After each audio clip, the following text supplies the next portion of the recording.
Galileo ने telescope का आविष्कार करके साबित किया कि सूर्य धरती के इर्द गिर्द नहीं घूमता बल्कि धरती सूर्य के इर्द गिर्द घूमती है, तो उसे चर्च ने आजीवन कारावास का आदेश दे दिया। सन 1633 में जब गैलीलियो करीब 70 वर्ष के रहे होंगे, चर्च ने उन्हें सार्वजनिक रूप से माफी मांगने का आदेश दिया। उन पर जबरदस्ती की गई कि वे यह कहें कि धार्मिक मान्यताओं के विरुद्ध दिए गए उनके सिद्धांत उनके जीवन की सबसे बड़ी भूल थी जिसके लिए वे शर्मिंदा हैं। ऐसा न करने पर उन्हें मृत्युपंत कारावास में रखा गया। बाइबल के अनुसार सौरमंडल के केंद्र में धरती है और सूर्य उसके चारों ओर घूमता है। इसे आस्था कहा जाए या अंधविश्वास? अंधविश्वास हमेशा अनजाने पर या दूसरों के बताए अथवा सुनी हुई बातों पर होता है। स्वयं देख लिया तो अंधविश्वास नहीं, फिर तो विश्वास हो गया। अनजानन देखे को अंधपन मानते हैं और उस पर विश्वास करने को अंधविश्वास। आंखों के सामने हो जाए तो फिर अंधपन नहीं रहा। अर्थात स्वयं अनजान रहकर दूसरों के बताए पर विश्वास करना अंधविश्वास है, जबकि आस्था इससे बिल्कुल अलग है। आस्था केवल यह नहीं कहती कि कोई चीज सत्य है, बल्कि यह कि जिस विश्वास को हम सत्य मानते हैं उसके प्रति हमें तत्परता के साथ कार्य करना है, जिसके लिए कोई साक्ष्य आवश्यक नहीं है। जहां साक्ष्य है उसे कोई आस्था नहीं कहता है। एक महत्वपूर्ण ज्ञातव्य यह है कि अंधविश्वास हमेशा बुरा नहीं होता, वह विषयानुसार भला बुरा होता है। धर्म अध्यात्म के साधना मार्ग पर चलने वाला प्रत्येक भक्त साधक पहले अंधा ही होता है। वह सद्गुरु के कहने पर विश्वास करता है, इसलिए अंधविश्वासी होता है। जिस विषय के प्रति हम अज्ञानी हैं, वहां हम अपनी बुद्धि नहीं चला सकते क्योंकि हम अज्ञानी हैं, अनुभवहीन हैं। जब हमें उस विषय का ज्ञान हो जाएगा, तब हम अपने पैरों पर खड़े हो जाएंगे। तब हमारी आस्था तो रहेगी ही, तब आस्था के साथ कृतज्ञता का भाव भी विकसित होगा। जिन जिन विषयों में हम अज्ञानी हैं, वहां आस्था आवश्यक है। यदि ज्ञानी पर आस्था नहीं रखोगे तो सीखोगे कैसे? जब स्वयं के प्रयास से कुछ जान जाता है, तब विश्वास भी जम जाता है, और जब ज्ञान के साथ साथ विश्वास का योग जमाव हो जाता है, उस ज्ञानबोधात्मक स्थिति की भित्ति में एक घनीभूत ठहराव आ जाता है, जिसे आस्था कहते हैं। आस्था रखना हमारे जीवन के प्रति सकारात्मक भाव को भी दर्शाता है। यदि आप आस्थावान नहीं हो तो आपका आशावान होना भी लगभग असंभव ही होगा। जिस तरह व्यक्ति को स्वस्थ जीवन के लिए आस्तिक होना जरूरी है, उसी प्रकार आस्थावान होना भी जरूरी है। किसी एक में हमारी आस्था इसलिए होती है कि उसमें हमें जीवनी शक्ति दिखाई पड़ती है, अथवा दूसरे शब्दों में उसमें भविष्य के बीज दिखाई पड़ते हैं। आस्था सदैव भविष्योन्मुखी होती है, इसीलिए आस्था के साथ सदैव आशा का भी नाम लिया जाता है। जीवन में कभी न कभी ऐसा कठिन समय आता है जब सब कुछ विपरीत होने लगता है। सोने को हाथ लगाओ तो मिट्टी हो जाता है, अपने प्राय हो जाते हैं, सब कुछ हमारी आशाओं अपेक्षाओं के विरुद्ध होने लगता है। चीजों को ठीक करने की हमारी हर कोशिश विपरीत असर देने लगती है। ऐसे समय अच्छे अच्छे सुशिक्षित और तर्कशील लोग ज्योतिषियों, भविष्यवक्ताओं, बाबाओं आदि की शरण में जाते हैं। आरत के चित्र ही न चेतु। ये लोग उन्हें कुछ युक्तियानुपाय बताते हैं। कोई ताबीज या अंगूठी देता है, तो कोई मंत्र, कोई किसी धर्मग्रंथ का पाठ करने को कह देता है, तो कोई किसी चीज का दान या उपयोग करने की सलाह देता है। इन सब चीजों से और कुछ होता हो या नहीं, लेकिन पीड़ित का आत्मविश्वास तो बढ़ता ही है। यही आत्मविश्वास उसकी स्थितियों में सुधार का कारक बनता है। कुछ वर्ष पहले जर्मनी के कॉलेगन विश्वविद्यालय के शोधकर्ता अपने अध्ययन में इस निष्कर्ष पर पहुंचे हैं कि लकी टोटका बहुत कारगर होता है। लकी चार्म वस्तु को कहते हैं जिसे आप अपने लिए शुभ फलदायी या लकी मानते हैं। इन विद्वानों के अनुसार लकी चार्म रखने से व्यक्ति का आत्मविश्वास बढ़ता है। आत्मविश्वास ही तो जीवन में सफलता की सबसे महत्वपूर्ण कुंजी है। कोई खिलाड़ी किसी खास कपड़े, जूते या अन्य किसी चीज को पहनकर मैदान में उतरता है, कोई विद्यार्थी किसी देवता विशेष के दर्शन कर अथवा किसी रंग विशेष का लॉकेट या अंगूठी धारण करता है, तो कोई किसी भी महत्वपूर्ण काम को करने से पहले किसी मंत्र का उच्चारण करता है या किसी को याद करता है। ये आस्था और विश्वास है या अंधविश्वास? ये आप पर निर्भर है कि इसका उपयोग आप अपने मनमानसिकता के अंतर्गत सकारात्मक या नकारात्मक किस दृष्टि से करते हैं। यह एक तेज धारदार चाकू के समान है, जिससे एक माँ, बहन, दादी अपने बच्चों के लिए समर्पित होकर रसोई में फल और सब्जियों को काटने में उपयोग करती है। इसकी सहायता से डॉक्टर ऑपरेशन कर शरीर के अंदर का सड़ागला अंश काटकर स्वास्थ्य और निरोगी काया दे सकता है, या नकारात्मकता से भरपूर कोई क्रूर आतंकवादी बुद्धि हत्या कर सकता है। आजकल आस्था और विशेषकर धार्मिक आस्था की वैधता अग्निपरीक्षा की दौर से गुजर रही है। इसका मुख्य कारण है पश्चिमी समाज में व्याप्त यह अवधारणा की केवल वैज्ञानिक पद्धति, और वह भी केवल जो सत्यापित की जा सके वही स्वीकार्य है। हमारे देश में ऐसा कोई गांव, शहर अथवा कस्बा नहीं है जहां कुछ लोगों के सिर कोई देवी या देवता की छाया आने की बात नहीं कही जाती हो। इन्हें अंधविश्वास कहकर खारिज कर देना बहुत आसान है, लेकिन समाज में इन लोगों के योगदान को समझने के लिए कुछ तह में जाने की जरूरत है। पहले हम गांवों की बात लें। आज आधुनिक युग में भी हमारे गांवों में चिकित्सा सुविधाएं मीलों तक उपलब्ध नहीं हैं। किसी के बीमार पड़ने पर स्थानीय वैद्य या हकीम कहे जाने वाले कथित या वास्तविक चिकित्सक पर ही निर्भरता होती है। उनकी दवा दारू से ठीक हो गए तो ठीक, वरना देवी देवता की कृपा का ही अंतिम सहारा होता है। शारीरिक बीमारियों में तो ये लोग उतने प्रभावी नहीं होते, लेकिन मानसिक विकारों में उनकी युक्तियां काफी कारगर होती देखी गई हैं।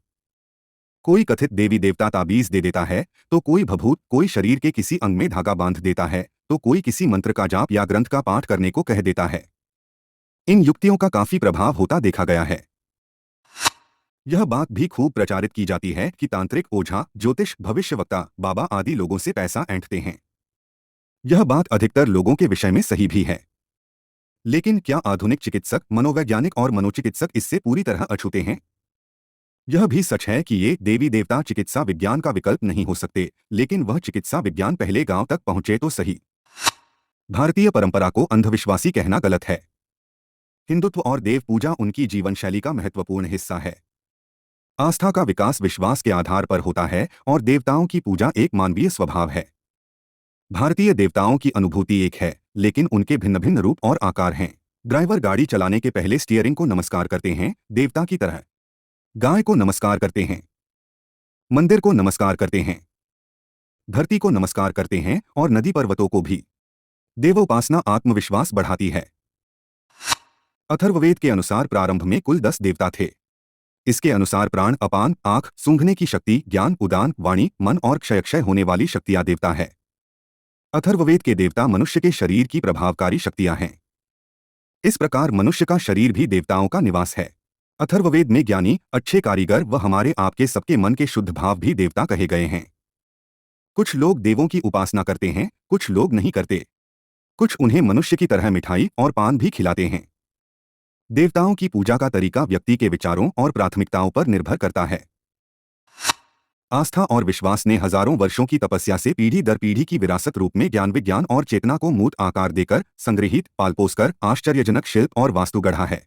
समय, स्थान, विशेष जलवायु के आधार पर कुछ आदतें सामाजिक स्वीकृतियों के साथ मान्य अमान्य होकर विश्वास की श्रेणी में आती हैं। भारतीय सभ्यता संस्कृति में प्रकृति पूजन जब तक रहा है, स्वच्छ भारत अभियान नाम के किसी अभियान की आवश्यकता ही नहीं थी। प्रकृति के कण-कण की रक्षा करना हमारा व्यक्तिगत, पारिवारिक, सामाजिक दायित्व था। यह वर्षों के ज्ञान विज्ञान का निचोड़ आस्था और विश्वास रूप में था। हमारे दैनिक दिनचर्या का कर्तव्य मानकर प्रकृति के कण-कण की रक्षात्मक जिम्मेदारियों को समझने और सम्मानित करने के कारण ही हमने 33 करोड़ देवी देवताओं की मान्यता विकसित की। परिणाम स्वरूप नदियां, गांव, नगर, बाग बगीचे, जंगल, पर्वत, समुद्र इतने गंदे नहीं थे। जंगली पशु पक्षी, जनजीवन इतने असुरक्षित नहीं थे। हम अपने आसपास के जीवन के प्रति इतने मृतप्राय असंवेदनशीलताओं से भरे हुए नहीं थे। परंतु पश्चिमी दुनिया के अंधानुकरण भरे ढोंग ने हमें अंधविश्वासी बताकर जाने कितने विनाश को बढ़ावा दिया। ये भारत में ही होता है, जहां एक अनपढ़ व्यक्ति भी परंपरा रूप से नदियों को माता मानता आया है और पेड़ों की पूजा करता आया है।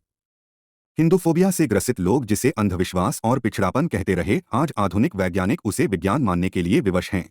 उनकी भी गलती नहीं है, क्योंकि वो बेचारे तो आज यह खोज पाए हैं कि पेड़ भी जीवित होते हैं।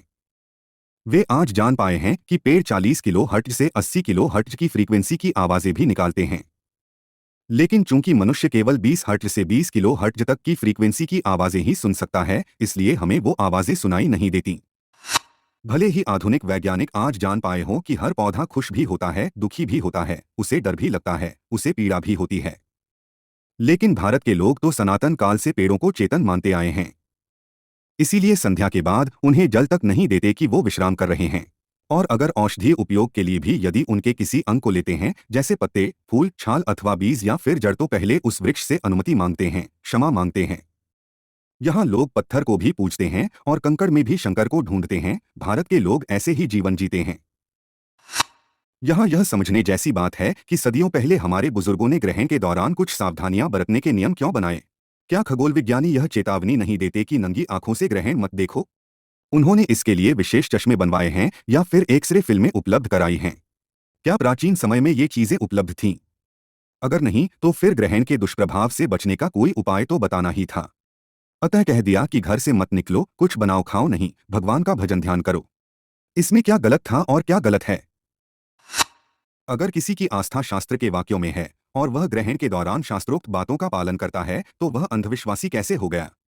फिर उनके ऐसा करने से किसी को क्या नुकसान है? यहाँ एक बात और कहना चाहूंगा। विज्ञान निरंतर खोज और शोध करता है। आज की स्थिति में वह कहता है कि ग्रहण के दौरान खाने पीने से कुछ नुकसान नहीं होता और गर्भवती स्त्रियों के बाहर निकलने पर उन पर कोई विपरीत प्रभाव नहीं पड़ता। मान लीजिए आगे चलकर किसी वैज्ञानिक को कोई ऐसी चीज पता लग जाए जिससे वह सत्य सिद्ध हो जाए तो सदियों से शास्त्र कह रहे हैं तो ऐसे में क्या होगा? हमारे पूजनीय पुरुषों ने मनुष्य को बुरे मार्ग से बचाने के लिए धर्म का सहारा लिया गया था। शायद हमारे पूर्वजों ने सुविचारित ढंग से मनोवैज्ञानिक प्रभाव के लिए शुरू कर उनकी विश्वसनीयता और स्वीकार्यता बढ़ाने के लिए उन्हें धार्मिक रंग दे दिया हो। पहले लोगों की जनसंख्या कम थी। बिल्ली को नकारात्मक ऊर्जा का स्रोत मानकर पालन पोषण नहीं किया जाता था। बिल्ली का मलमूत्र जहरीला होता है जिसे कोई गर्भवती स्त्री लांघ दे तो बच्चा अपंगता का शिकार हो सकता है। जैसी जानकारी के कारण ही उसके गुजरने पर रुक जाते थे लोग। दोनों उषाकाल के पहले सूर्योदय सूर्यास्त साफ सफाई का विधान भारतीय परंपराओं में है। रात को झाड़ू पोंछा नहीं करना चाहिए या कचरा नहीं फेंकना चाहिए। रात के अंधेरे में कुछ कीमती सामान बाहर फेंका ना जाए सोचकर। दिन के उजाले में सूर्य की तेज पराबैंगनी किरणों में कपड़े सुखाने से विषाणु कीटाणुओं से रहित हो जाते हैं। रात के अंधेरे में चमगादड़ों जैसे निशाचरों के दूषित मलमूत्र के दुष्प्रभाव से बचाने के लिए ही रात को कपड़े बाहर छोड़ना वर्जित किया गया है। कौए पीपल बरगद जैसे वृक्षों के बीजों के प्रसारकों में से महत्वपूर्ण माध्यम हैं। जो वृक्ष पृथ्वी के वायुमंडल और स्थलीय जीवों के संतुलन के लिए अत्यावश्यक हैं। उनके रक्षण के चक्र को कायम रखने के लिए पितृपक्ष में कौओं को खिलाने की भारतीय सामाजिक परंपरा है ताकि उस समय कौओं के नन्हे बच्चे को खाने की कोई कमी ना हो। वे पनपकर पीपल वटवृक्ष जैसे पेड़ों के जन्म में अपना महत्वपूर्ण योगदान देंगे जिससे पृथ्वी पर मानवीय और जंगली जीवन को हरियाली के साथ वर्षाजल और स्वच्छ वायु प्राप्त होगी। रात में नाखून नहीं काटना चाहिए। पुराने समय में बिजली व्यवस्था तो थी नहीं। लोहे का नुकीला धारदार नरहन्नी अर्थात नाखून काटने का औजार से कहीं कटछट न जाए अंधेरे में इसलिए मना किया जाता था। सांस्कृतिक वैज्ञानिक कारण एक और है कि दिन में सूर्य के प्रकाश की गर्मी के परिणामस्वरूप शारीरिक रक्त संचार में उष्णता रहती है। इससे नाखूनों में प्रसार होने से अच्छे से कटाई छटाई होती है। इसके विपरीत रात्रि की शीतलता में बाधक है जिससे नाखूनों के किनारों में घाव कर देता है। पूर्व काल में शबरीमाला मंदिर का रास्ता घनघोर जंगलों के बीच से गुजरता था जिसमें जंगली जानवरों की बहुतायत थी। स्त्रियों के मासिक धर्म के कारण उत्पन्न गंध या उनके दूध की गंध काफी तीव्र होती है जो जंगली जानवरों को आसानी से मिल जाती है। ऐसे में आक्रमण करने पर तेजी से नहीं दौड़ पाने पर आसान शिकार बनने से रोकने के लिए स्त्रीगत सुरक्षा कारणों से वहां जाने पर प्रतिबंधित कर दिया गया था। यह आज के संदर्भ में सही नहीं लगता। बावजूद आज भी पक्ष विपक्ष दोनों तरफ से खींचतान के साथ कायम परंपरा बनकर स्थापित है। अब आप ही विचार कीजिए कि इस पर कोई भी वाद विवाद सही है या गलत। आस्तिकता अंधविश्वास के बहुत करीब है, इसलिए आस्था व अंधविश्वास में भेद करना बड़े जोखिम का काम है। आस्थावान को बोध रहेगा कि ईश्वर किसी नकारात्मक भाव वाले नहीं हो सकते। अंधविश्वास में स्वयं या दूसरों का अहित हो सकता है किंतु आस्था सर्वथा हितकारी होती है, जैसा कि हमने हिंदू धर्म की परंपराओं और धार्मिक कर्मकांडों में देखा। इसी प्रकार किसी व्यक्ति या मार्ग को समझे या जाने बगैर उसके विपरीत खड़े हो जाना भी अंधविश्वास ही है। आस्था अंधविश्वास नहीं होती। आस्था का विकास शून्य से नहीं होता। बिना देखे सुने या समझ मान लेना अंधविश्वास है। आस्था होना अच्छी बात है, लेकिन जब आस्था अंधविश्वास बन जाए सवाल तभी खड़े होने शुरू हो जाते हैं। अंधविश्वास की सबसे बड़ी कमजोरी यह है कि किसी भी अवस्था में तर्क को मानने के लिए तैयार नहीं होता। अंधविश्वास और उल्लू इनमें एक समानता है, दोनों को ही अंधेरा पसंद है। उन रीति रिवाजों के नाम पर किसी सुधार की कोशिश करने वालों के खिलाफ फतवा जारी करने लगना, मरने मारने पर उतारू हो जाना अंधविश्वास नहीं तो क्या है? गलतियों को देखकर भी भक्ति के नाम पर आंख मोड़ लेना अंधभक्ति है। इस्लाम का अरब के गर्म मरुस्थल में पनपने के कारण वहां के गर्मी से बचने के लिए पूरे शरीर को ढकने वाले कपड़े पहनने की विवशता स्त्री पुरुष सभी के लिए होती है। पर अंधानुकरण की आड़ में जबरदस्ती अलग अलग वातावरण में भी सिर्फ स्त्रियों पर लागू करना, क्या यह सही है? जरा सोचिए, प्रत्येक समाज में ऐसी अनगिनत बातें और घटनाएं हैं। अब यहाँ एक चर्चा बुर्का और घूंघट पर आ जाती है। अगर बुर्का पहनना गलत है तो घूंघट भी गलत है, लेकिन यहाँ हमें देश परिस्थितियों को समझना होगा। भारत में इस्लामिक आक्रमण यहाँ की स्त्रियों और बच्चियों की सुरक्षा पर प्रत्येक दृष्टि से नकारात्मक प्रभाव डालने लगा तो पराधीनता की शुरुआत करते हुए शिक्षा से दूर पर्दा प्रथा घूंघट शुरू कर दी गई। उन्हें घर की चारदीवारी में कैद रहने की विवशता डाल दी गई। पर हाँ, जलवायु और वातावरण के कारण यही घूंघट या पर्दा राजस्थान की गर्मी में एक सुरक्षा कवच रूप में होता है। अगर बुर्का और घूंघट राजस्थान की गर्मी में एक सुरक्षा कवच रूप में होता है तो यह सही है, लेकिन क्या प्रत्येक जगह पर एक ही नियम लागू होगा आस्था और विश्वास के नाम पर, तो यह गलत है। इस्लाम और ईसाई संस्कृति जहां पर पनपी वहां रेगिस्तान या शीत मरुस्थलीय क्षेत्र होने के कारण कृषि और प्राकृतिक व्यवस्था के साथ साथ ज्ञान विज्ञान उतना बेहतरीन स्थिति में नहीं था जितना भारत में। ऐसे में प्राण रक्षा के नाम पर मांसाहार एक मजबूरी रहती है, न कि स्वाद और स्वास्थ्य। बावजूद बाहरी दुनिया के अनावश्यक हस्तक्षेप पर धर्म संस्कृति परिवर्तन के नाम पर शाकाहारी भोजन को मांसाहारी में परिवर्तित करने का जोरदार प्रयास चारों तरफ है। पृथ्वी के तापमान में अनियंत्रित वृद्धि हो रही है। ध्रुवीय क्षेत्रों के बर्फ तेजी से पिघलकर समुद्री तटबंधों के कटाव को बढ़ावा दे रहे हैं। अंधविश्वास का अर्थ उस प्रक्रिया से है जहां ज्ञान की कमी है। जैसे कई लोग किसी भी चीज का आंखें मूंद कर विश्वास करते हैं। जितना ज्ञान अर्जित किया है उसका गलत ढंग से दिखावा करना। जो लोग पाखंडी होते हैं वो सीधे साधे लोगों की आस्था के साथ खिलवाड़ करके उन लोगों को अंधविश्वासी बना देते हैं। वहीं श्रद्धा आस्था के कारण तो वहीं अंधविश्वास डर के कारण होता है। श्रद्धा में सर झुकता है और अंधविश्वास में बुद्धि। बुद्ध की बात तर्क से शुरू तो होती है, समाप्त परम श्रद्धा पर होती है। जब तक संदेह रहेगा तर्क भी रहेगा, और जब तक तर्क रहेगा तब तक श्रद्धा का जन्म न हो पाएगा, और जब पूर्ण तर्क खत्म हो जाएगा वहां शुद्ध आस्था जाग जाती है। सनातन संस्कृति सभी तर्कों का निवारण करती है, यही कारण है कि वहां अंधविश्वास न होकर शुद्ध आस्था विद्यमान है। जिस पश्चिमी विवेक को हम अपना कहते हैं वह भी कितना अपना है और कितना पराया इसका निर्णय कैसे हो। देख सुन पढ़ गुनकर हम जो विचार बनाते हैं उसके बारे में क्या हम दृढ़ता के साथ कह सकते हैं कि वह नितांत सही है। व्यक्ति स्वातंत्र्य का जो लोग इतना ढोल पीटते हैं, क्या ये सब विचार की दृष्टि से स्वतंत्र है? क्या इन व्यक्ति स्वातंत्र्यवादियों की अपनी कोई पार्टी नहीं है जिसके वे लिखित या अलिखित सदस्य हैं? क्या इस पार्टी के प्रति उनकी आस्था नहीं है? क्या वे ईमानदारी से कह सकते हैं कि व्यक्ति स्वातंत्र्य मंत्र उन्हें एक खास संस्था द्वारा प्रकाशित होने वाली सूचनाओं और विचारों की पत्रिकाओं तथा पुस्तकों से नहीं मिला है? और जो लोग यह दावा करते हैं कि हम हर घटना पर अपने विवेक से निर्णय करेंगे या करते हैं, उन्हें क्या इस बात का निश्चय है कि हर घटना की सूचना उन्हें मूल रूप में मिलती है? बड़ी बड़ी सरकारी, अर्ध सरकारी तथा गैर सरकारी एजेंसियों द्वारा प्रसारित रेडियो और अखबारों की सूचना पर पलने वाले युग में यदि कोई अपने निजी विवेक का दम भरता है तो वह कोरा दंभ है।